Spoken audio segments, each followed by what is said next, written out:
Olá, gente, tudo bem? Estamos aqui no Entretanto para falar das coisas do Brasil e do mundo à luz do direito dessa maneira clara, rápida, fácil, objetiva, descomplicada, bem-humorada.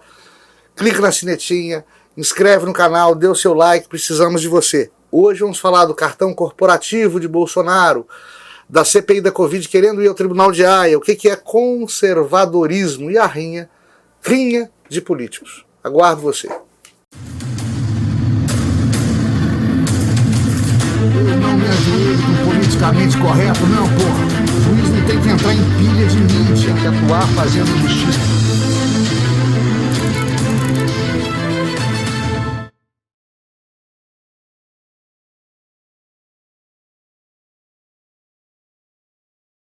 Gente, a CPI da Covid relata, faz, acontece, humilha, assusta e agora quer ir para o Tribunal de Haia.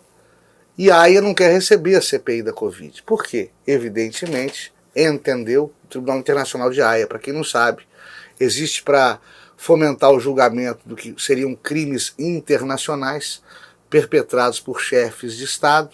Nós temos, por exemplo, o ex-presidente Fujimori, do Peru, processado, julgado, condenado e cumprindo pena pelo Tribunal de Haia, né? E a CPI da Covid tentou chegar ao Tribunal de Haia. Quando viu que o STF, nem esse STF que está aí, deu papo para o relatório final daquele circo dos horrores, quiseram ir ao Tribunal de Haia, que não está querendo nem receber aquela trupe de circo. Não está querendo receber por quê? Porque ali não se relata crime algum. Ali não há nenhum atentado contra os direitos humanos. Ali há desinformação. Ali há marxismo cultural em estado bruto. Ali há política partidária metamorfoseada em interesse público. O único interesse, na verdade, que existe ali é o de depauperar a imagem do presidente da República para impedir-lhe a reeleição. E, via de consequência, vilipendiar a vontade eleitoral da maioria do povo brasileiro, que lá atrás votou nele e que, presumivelmente, ano que vem, se tudo correr conforme pretendem os bolsonaristas, voltará a votar nele. É isso que representou a CPI da Covid, que está quietinha. Por que está quietinha? Está quietinha porque o combate a Covid-19 através da vacinação em massa, fomentada pelo governo federal, auxiliada pelos estados e municípios, vem sendo um sucesso, vem sendo um êxito mundial. Os números do Brasil são hoje, quando nós estamos gravando esse programa, são hoje os melhores do mundo. O nosso presidente da República, que muitos alcunharam de genocida, apelidaram de genocida, de maneira injusta, estúpida, eleitoreira, o nosso presidente da República, muito embora ele seja temoso quanto à obrigatoriedade da vacina, no que muitos concordam com ele, mas esse presidente que aí está, o suposto genocida, venceu a Covid-19, venceu a pandemia. Estamos livres dela. Hoje aqui, contamina menos gente, morre menos gente, hospitaliza menos gente, em números proporcionais e absolutos que no resto do mundo, por conta da nossa cultura vacinal. Falou em vacinação, nós vamos mesmo. Não precisa obrigar, não precisa constranger, não precisa tornar compulsório, não precisa bolar punição administrativa. Sempre falei que isso é uma balela. Tem que conscientizar sobre a eficácia e a importância da vacina. E isso foi feito. E se vacinou. Isso não tem nada a ver com o tratamento precoce. Não adianta tentar bolar uma polarização onde não existe. Você pode perfeitamente defender o tratamento precoce e defender a vacinação. Proceder, realizar, fazer o tratamento precoce e se vacinar. É o que muitos fizeram, é o que livrou o Brasil da pandemia da Covid-19. E por isso que Jair Bolsonaro foi eleito o homem do ano pela revista Time, pela Time Magazine, né? Que é uma coisa que a esquerda não tolera e não suporta. Ou seja, vocês imaginam a diferença de nível, né? Isto é, coloca Bolsonaro como nazista, né? A revista Time elege Bolsonaro o homem do ano.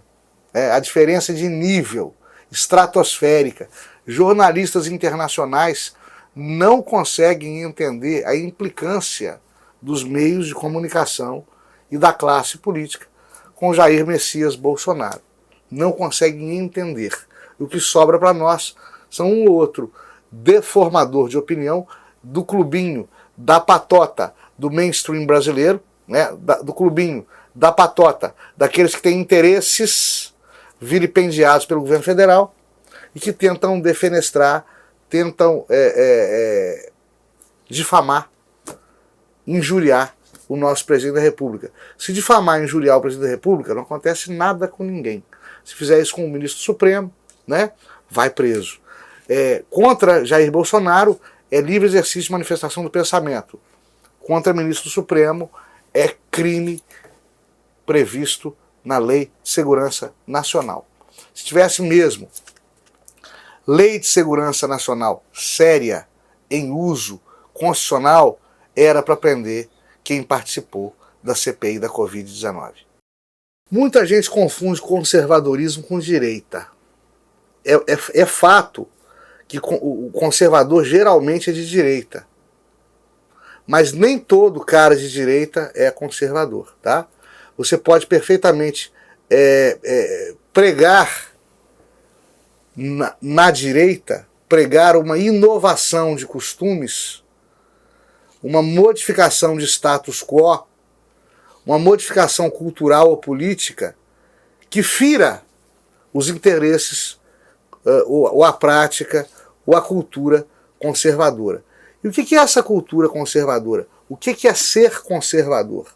Ser conservador é preservar costumes, tradições e instituições do passado, aquelas dos nossos avós, aquelas dos nossos pais, aquelas que deram certo.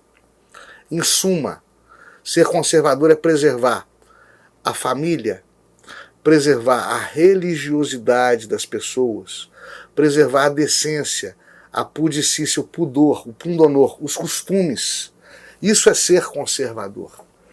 Ser conservador é ser contra a exposição escatológica nos meios de comunicação de práticas que firam a moral e os bons costumes.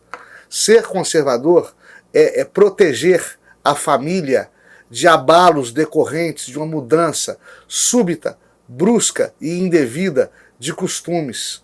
Ser conservador é valorizar o trabalho, é valorizar o pai e a mãe de família e incutir valores cristãos e valores que enalteçam o trabalho nos filhos e netos desses pais e mães de família. É isso que é ser conservador. O brasileiro é conservador, por excelência. O brasileiro procura preservar esses valores que lhes foram transmitidos hereditariamente pelos seus ancestrais atávicos, por aqueles que o antecederam, por aqueles que formaram o seu caráter, que formaram as tradições do seu meio. O brasileiro é conservador por excelência. É por isso que Olavo de Carvalho, professor Olavo de Carvalho, lá nos idos de 2003 falou: gente, nós não estamos tendo eleições reais no Brasil. Nós só temos candidato de esquerda. Quando aparecer o primeiro candidato declaradamente conservador, leva à presidência da República.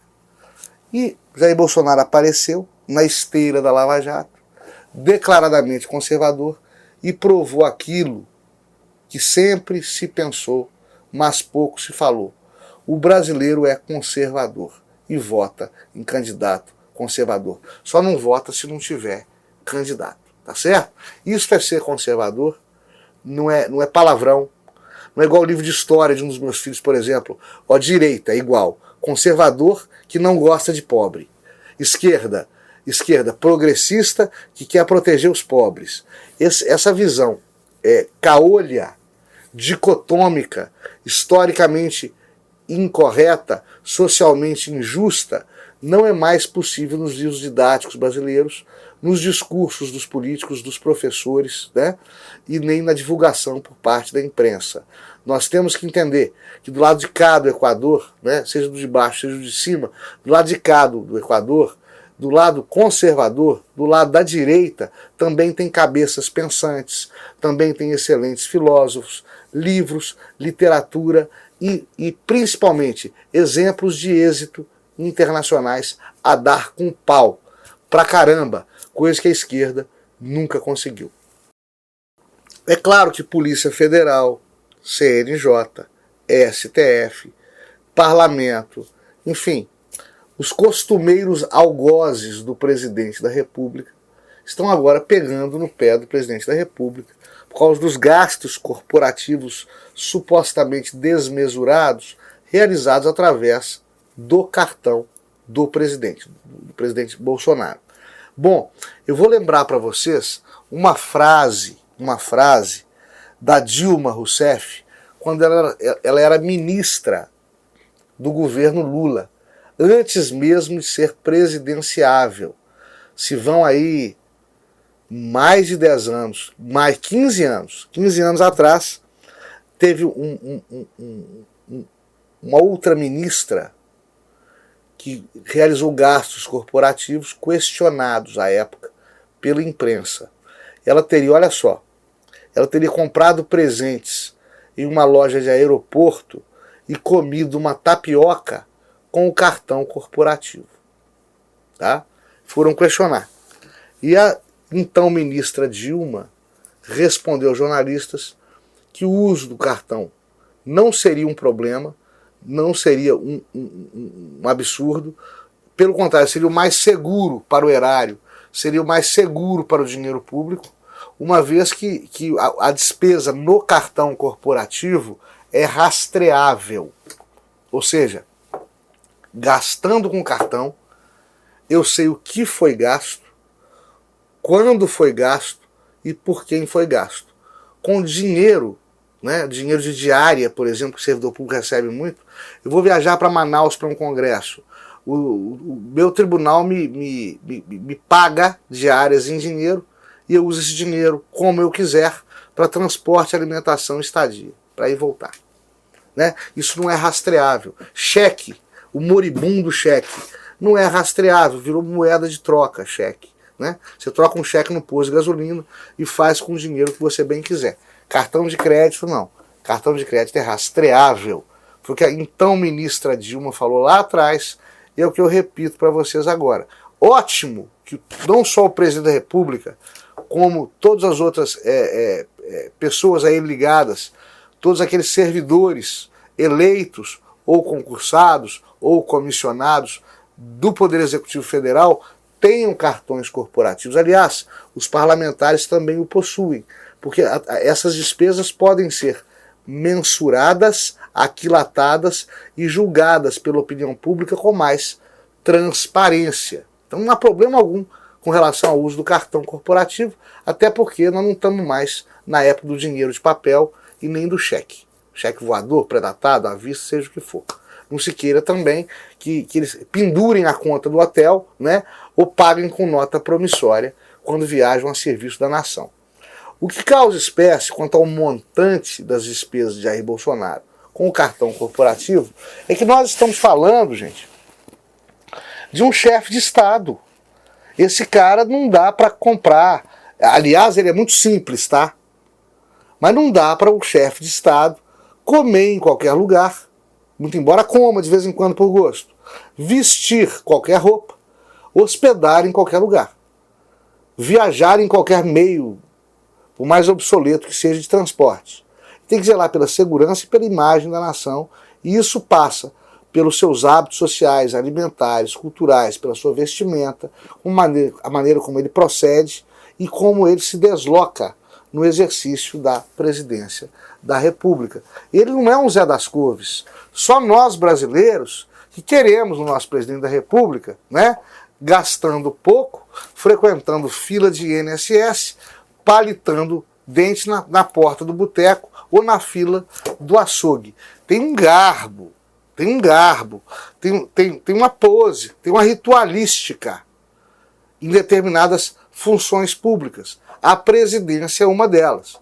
Vamos pegar aí um presidente super simples que nós tivemos, que era que era Juscelino Kubitschek. Juscelino Kubitschek era o presidente Bossa Nova, era o presidente Boa Praça, dançava nos salões, nos bailes, tirava o sapato debaixo da mesa, os sapatos apertavam os pés dele, né? Sorria para todo mundo, abraçava todo mundo. JK andava em carro do ano, JK se vestia bem, comia em excelentes restaurantes, hospedava em hotéis luxuosos, porque é um chefe de Estado. Nós, no Brasil, temos que parar com esse complexo de vira-lata, essa síndrome de vira-lata. Isso tem que acabar no Brasil. Nelson Rodrigues falava isso.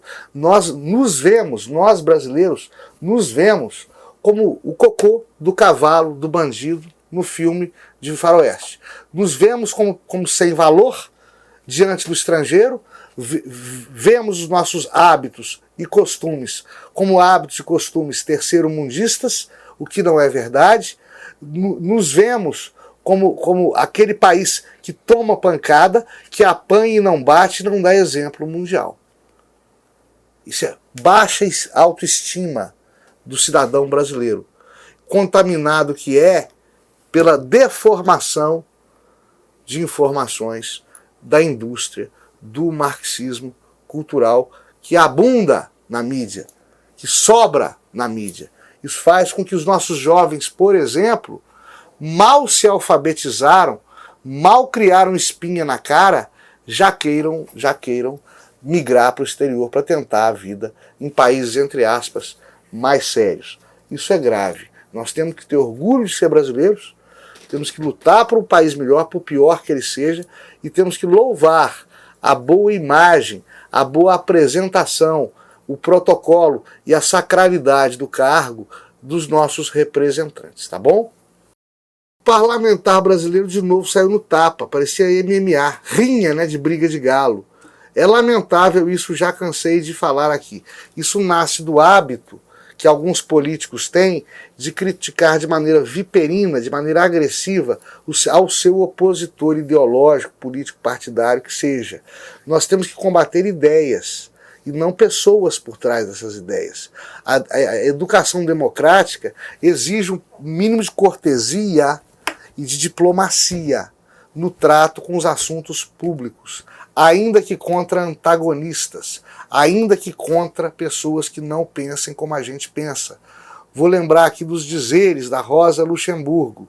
Liberdade é, sobretudo e exclusivamente, a liberdade de quem discorda da gente. Toda vez que eu, num discurso político, numa discussão política, contra um opositor de ideias, eu, por causa da carta, eu magoo, machuco, bato no carteiro, eu estou sendo um ignorante político. Eu estou sendo um animal político na expressão descerebrada, acéfala da palavra animal. Ou seja, irracional. Né? Eu estou sendo um animal. E eu estou desonrando a população que me elegeu como seu representante. Não se faz isso. Isso vale para parlamentar, isso vale para presidente da República, isso vale para membro do Poder Judiciário, membro do Ministério Público. Nós temos que ser representantes do povo e, portanto, dar exemplo para o povo o tempo todo. Não é trocando supapo no parlamento respectivo que nós vamos dar esse exemplo. É claro, não temos sangue de barata. O Nelson Hungria, o maior jurista criminalista que esse país já teve, falava que o homem impassível é como a água pútrida dos pântanos, onde vicejam os vírus maléficos. É o que Nelson Hungria falava. Nós temos que nos encolerizar, mas temos que saber quando fazer isso. Não é por divergência política que se vai fazer isso. A moda do senhor Ciro Gomes, né, que vira e mexe, confunde a discussão do público com a discussão do privado, mistura alhos com bugalhos e dá mais uma vez um péssimo exemplo de educação, principalmente para os nossos jovens. É isso aí, até a próxima, fiquem todos com Deus. Dê o seu like, clique na sinetinha, inscreva-se no canal.